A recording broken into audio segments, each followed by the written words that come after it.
Իհարկե քննարկվող օրենքի բովանդակությանը միանշանակ համաձայն եմ, բայց հիմա դա վրիպակի ուղղում է թե որևէ այլ բան, բոլոր դեպքերում գտնում եմ, որ ընտրություններից երկամիս առաջ նման փոփոխություն անելը անընդունելի է։ Ինչևէ, ընտրությունների են գնում եւ փաստորեն քաղաքական դաշտը իր խճանկարով կամաց ձևավորվում է եւ ընդդիմադիր դաշտում իր այսպես կոչված առաջատերի դիրքերում է գտնվում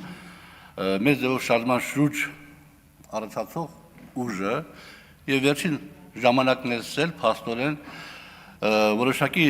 ուղղվածություն կա դեպի այդ շարժումը էլեկտորալ իմաստով եւ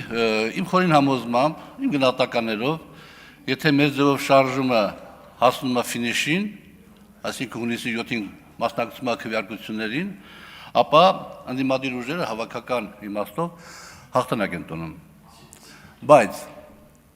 հետեւաբար կա այնպիսի անհանգստություն, որ մեր ձևով շարժումը չի հասնելու ֆինիշին, այլ մայիսի կեսերին կամ վերջերին ինչ-ինչ հիմնավորումներով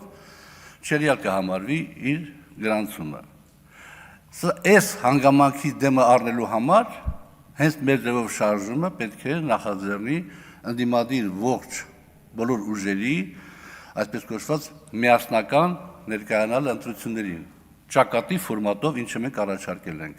ոչ թե միասնական ցուցակով, այլ ճակատի տարբերակով, եւ հետո արդեն մի 4 ամսով ձևավորի ժամանակավոր կառավարություն եւ դրանից հետո տեղի ունենան նոր ընտրություններ։ Սահմանադրությամբ այդ հնարավորությունը տրվում է։ Եթե մեր ձևով շարժումը չգնաց այս ճանապարհով, ապա լիքը հարցեր են առաջանալու։ Շնորհակալություն։